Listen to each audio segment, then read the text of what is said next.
but everybody's been really nice to me.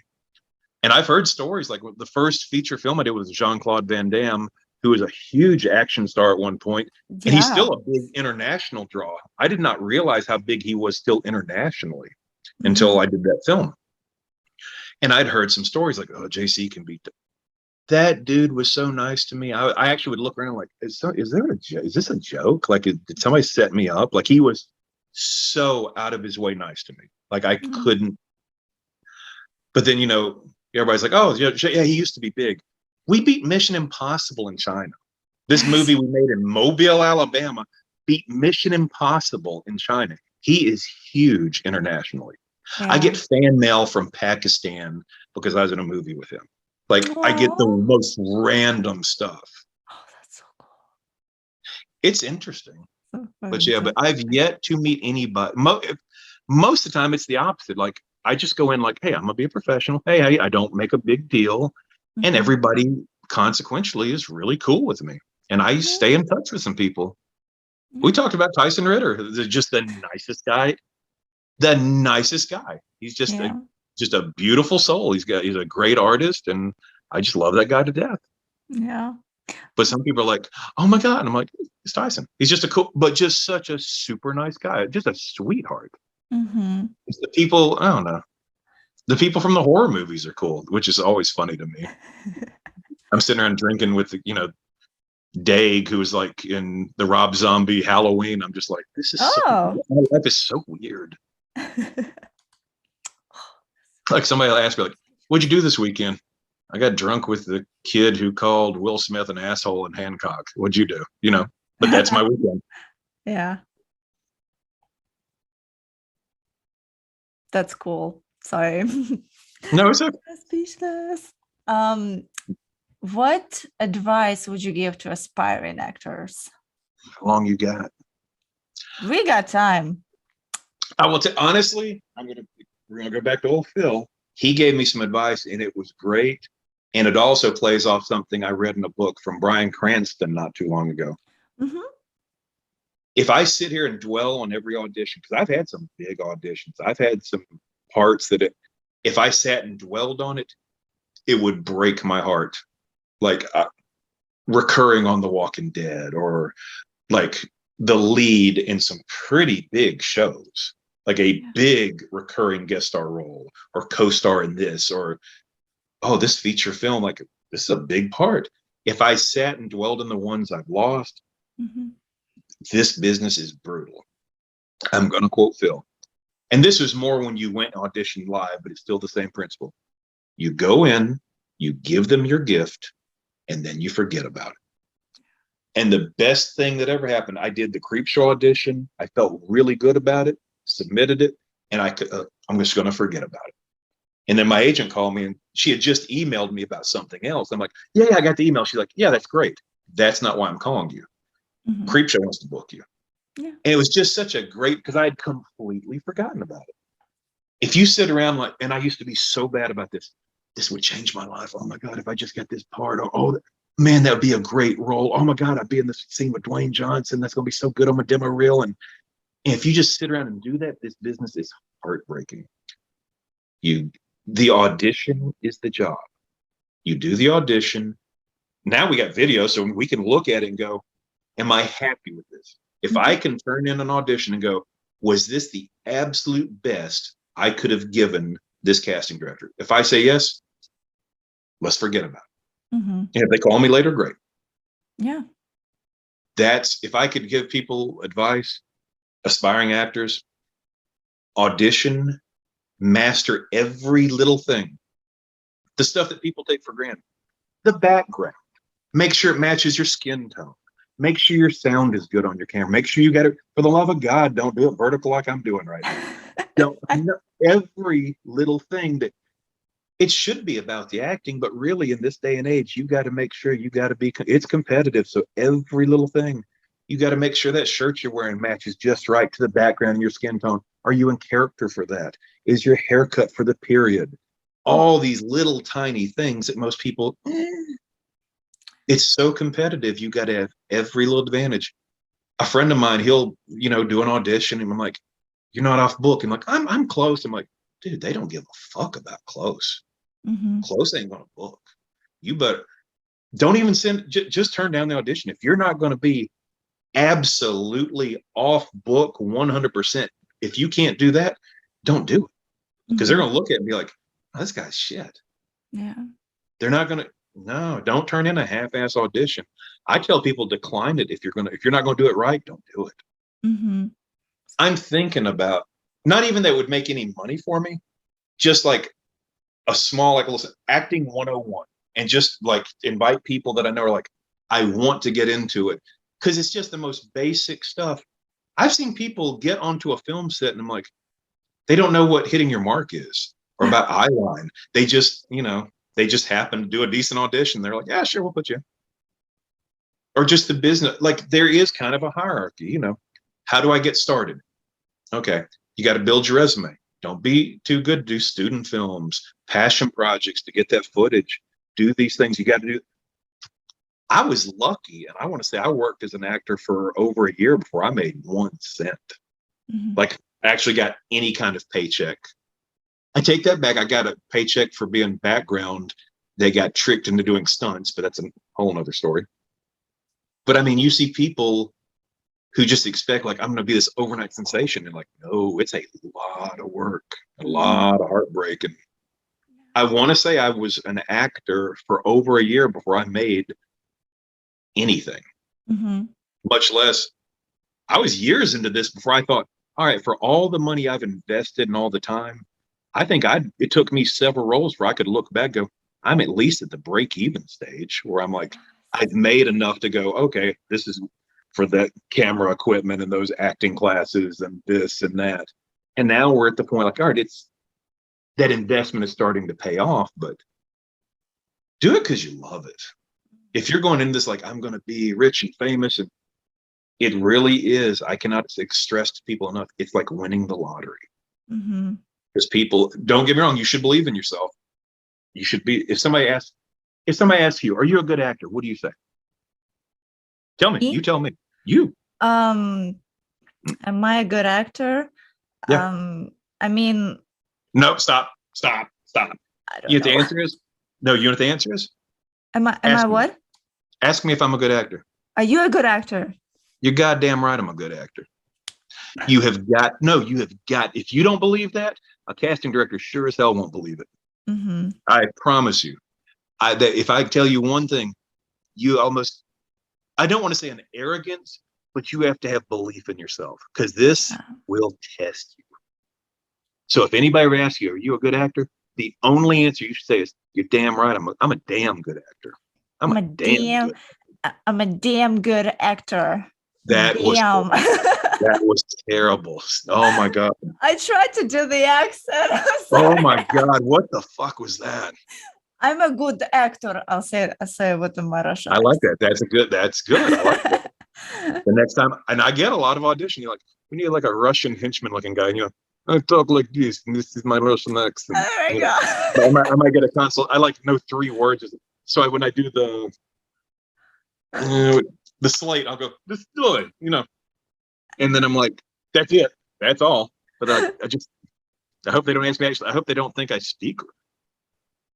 I love this story, and it's so unrelated. But Willem Dafoe, who is one of my, you asked me before who I'd like to work with. Jesus Christ, I wouldn't cry, but I'd be like, that's Willem Dafoe. Oh God, I'd love to work with that guy. He's so talented. Mm-hmm. But one of his first jobs, he did this thing, I think, with a Yiddish accent. Yeah. Or he learned the line in Yiddish. I want to say it was Yiddish. And like he did, auditions, but he just learned the line. He didn't speak it. Well, they're like, hey, we're going to change the lines. He's like, I don't speak it. Yeah. Oh, they fired him. But it's just such a great story because I was like, God, I hope nobody ever thinks I actually speak any of these languages. I just, you talk with the Irish accent, fucking Irish accent. I've got friends in Ireland. They're like, that's shite. You sound like fucking shite. Who the fuck talks like that? One of my first movies was an Irish actor who's a great guy, and he's just like, all of you sound like you're always this Lucky Charms shit. That's what you all sound like when you try to sound Irish. Mm-hmm. Oh, lovely. I'm sure you hear guys. I'm sure you hear Russian accents. You're like, oh, this is making my ears hurt. Oh my God, all the time. Like I was literally I was watching the new season of Emily in Paris, and they had there was this girl from Ukraine who came to Paris to, learn French. And there was the screenshot of text. And I'm like, that's not like my language at all. I don't know what those symbols are. Like, what the fuck? What the fuck is that? And, constant. There's not enough Russian actors. And it pisses me off that they hire American actors to do Russian accents. I'm like, are you freaking kidding me? There's like, you can literally help out those struggling Russian actors, like hire them to do these shows. Like even a co-star, even guest star, like they're real Russians. So yeah. What's funny with me is I don't think I sound much like, because I really made a concentrated effort when I was a boy.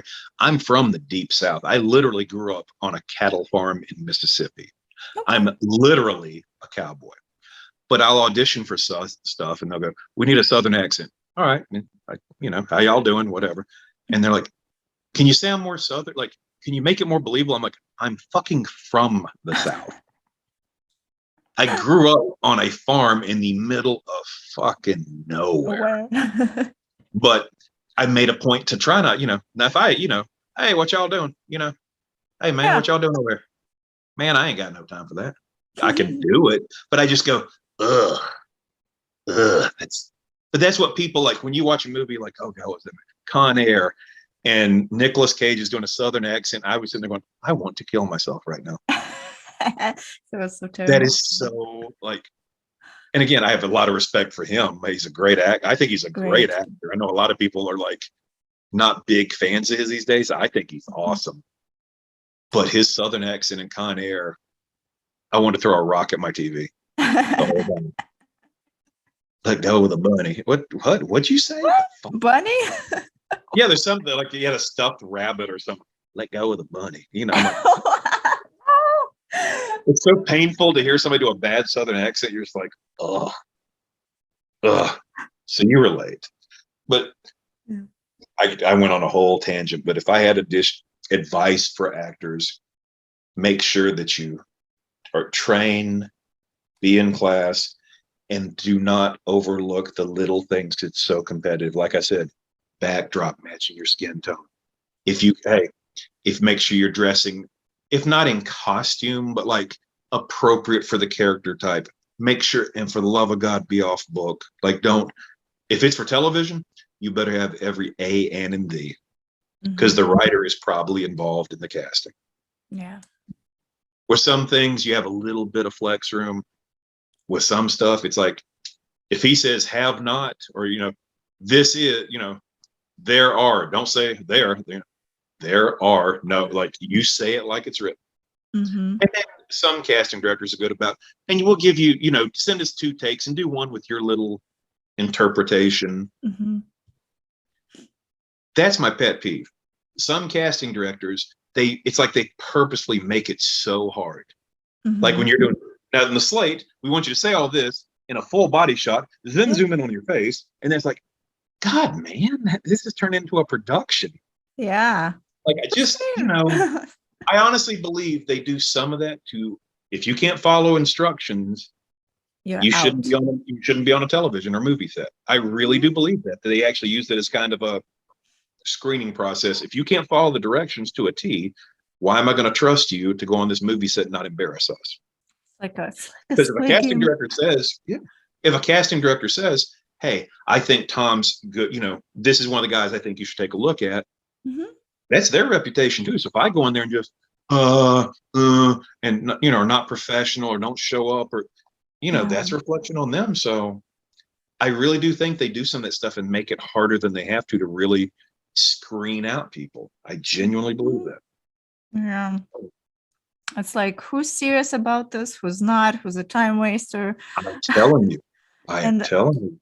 I am so happy that on Actors Access, they started doing this confirm audition or declare it. So that way we would know they would know who's gonna confirm it and actually turn it in. Because when I was casting for like short films that I did, they were shitty short films, but I had like probably like Well, we all 20. got to get something going, yeah. That's true.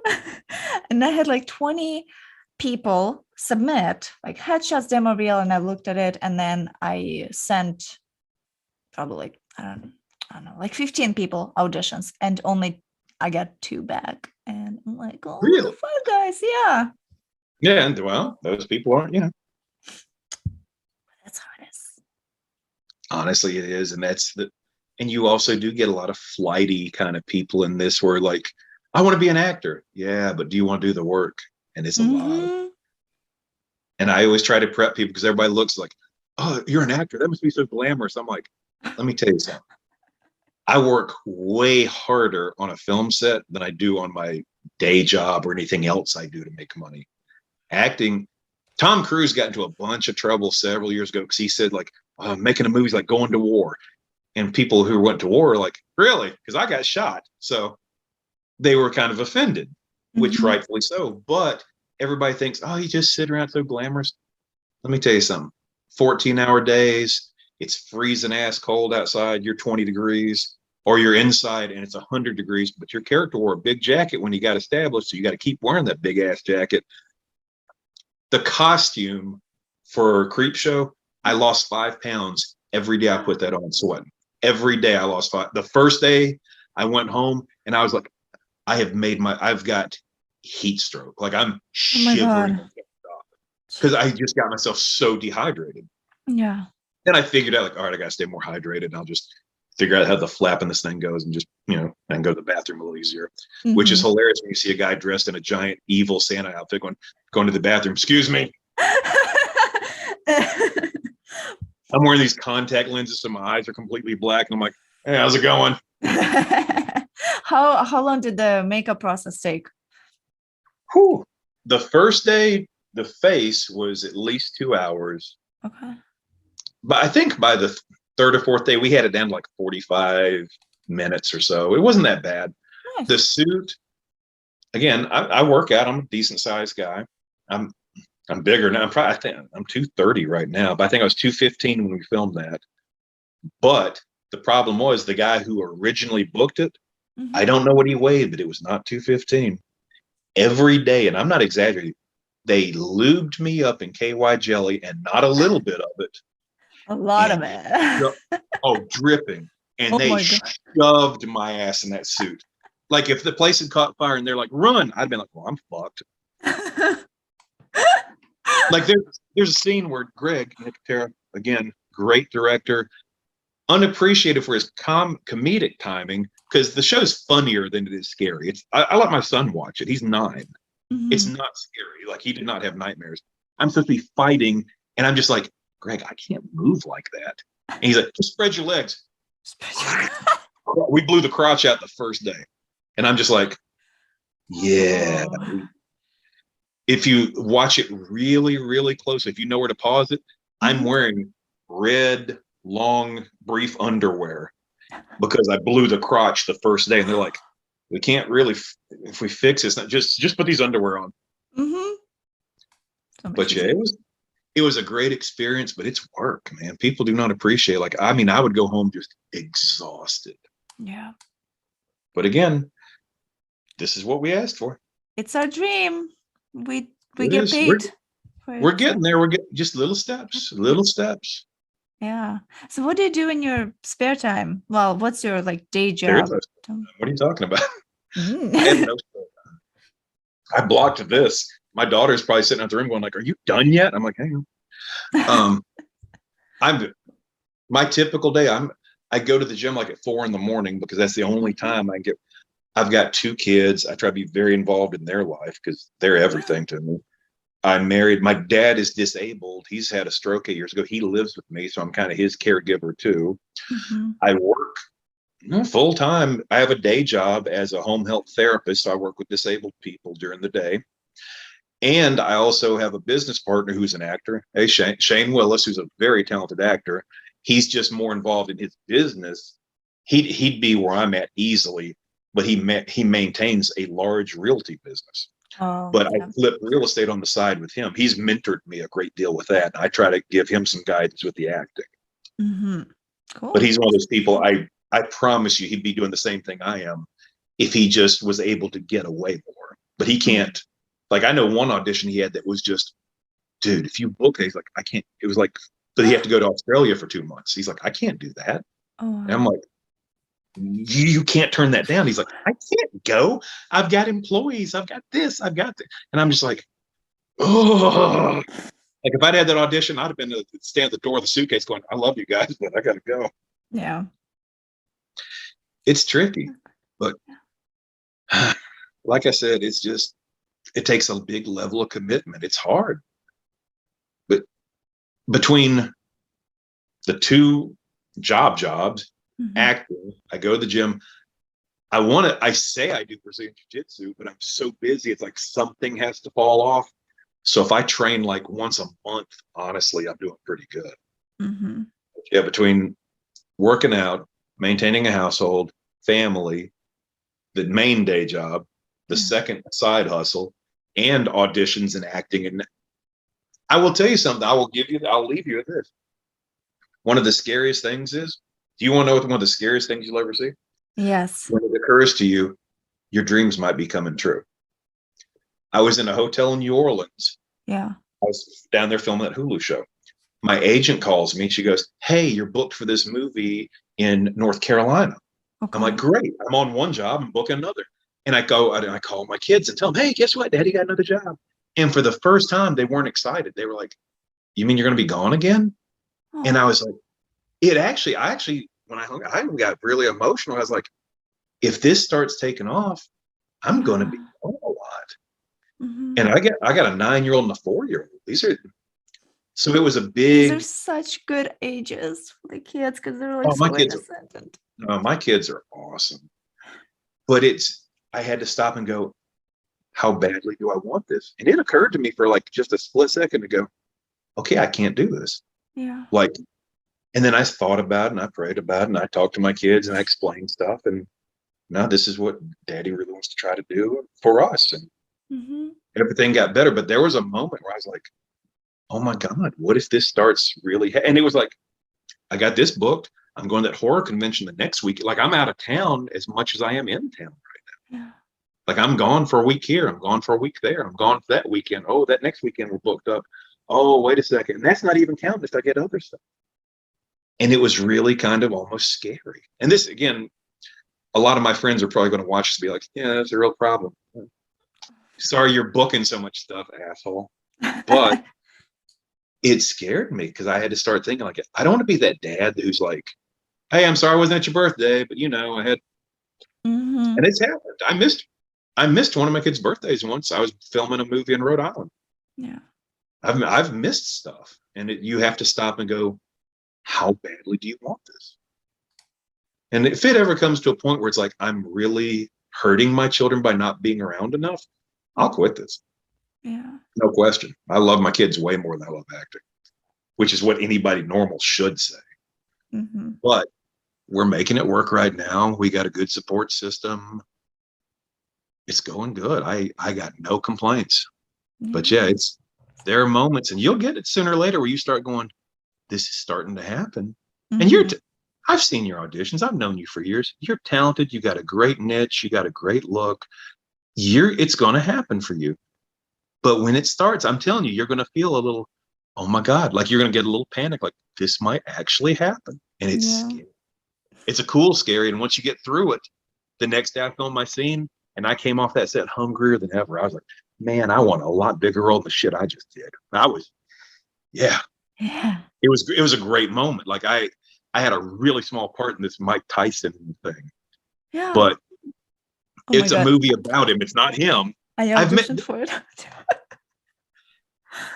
I'll tell you when this isn't on, but yeah. Anyway. Tell me about it now. It was a little disorganized. I will just leave it there. It was a little disorganized. Okay. I don't want to say anything bad because I'm always, never. As far as the business side of it, it was amazing. I was treated very well. I was compensated well. I have no complaints. It was just it's hard to do a period piece when you're going through somebody's life and you're Yeah. flying in different actors. It looked like, not for me, but for the crew, it looked like the most stressful situation you could possibly be in as a crew member. Because it looked like they were just racing on everything. Oh, wow. And that's not even saying anything negative about them. It's a tough thing to film when you're doing a mini series about a person and you're jumping around in their lifetime. Yeah. I mean, like the wardrobe, the hair and makeup, they had 30 wigs in there. Like they looked like they were like, this is the craziest job I've ever taken. Yeah. And I got it. But yeah, I came off that set because I had a very small part and I was cool with it. It's like, hey, I'm just helping the story go along. That's what you do when you're a day player. That's what you do. Yeah. But I came off that set hungry. Like, I want a bigger part than that. Like, it was a good thing because I'd had that whole, do I really want this? And then the next day, I wanted it more. And like I said, things are coming together. We'll see. Yeah. I'm going to do my best. I've kind of got a plan. And again, like I've got some things sort of lined up that I'm talking to a film production company. I've got I can't say famous, but I've got a little bit of notoriety in that horror genre because of Creep Show that gives me a little bit of, for a smaller budget. Some films are like, I'm bringing something to the table for them. And, I'm talking to a couple of production companies about trying to do some things on both sides of the camera. So we'll see. I've been lucky. I've gotten to have good advice from pretty high up people in the industry. They've all said the same things. Like, it's great, keep doing what you're doing. But if you really want to be in control of something, you got to produce some of your own content. Yeah. There's certain stuff I'm going to do. There's certain stuff that's just, like, I'm not a TikTok person. I'm not going to, do that. Do the dance and yeah. No, you're never going to see that. You're never going to see that ever. No. But I am interested in actually producing some lower budget films and trying to follow through that horror genre and see what we can make happen there. And I got some leads. I got some people I'm talking to. We're just going to see if we can figure out a way to make it beneficial for everybody. Yeah. I'll keep you updated. I may need a Russian spy seductive. Yeah, that too. I got both. I didn't think of a horror film that's got a Russian spy, but I'll think about it.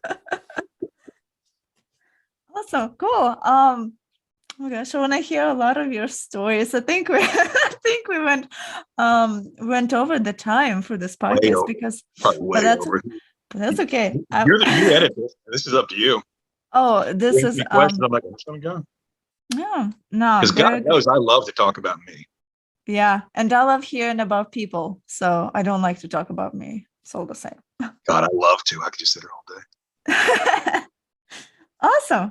Cool. Well, thank you so much for being on the show. It was great having you. It's been a pleasure. Thank you. Like I said, it's just weird because I've literally known you for years. I don't think we've actually talked. Yeah. No. Or if we have, it's like I can't think of it. Yeah. That's the weird thing in this day and age and technology. I've known this person for years, and it's like a friend of mine. He just happened to come through town, and I'm like, I've known this guy for years. Well, not really. We're literally. Oh my God, what happened? Oh, uh-oh. Oh, there we go. You're gone there a second.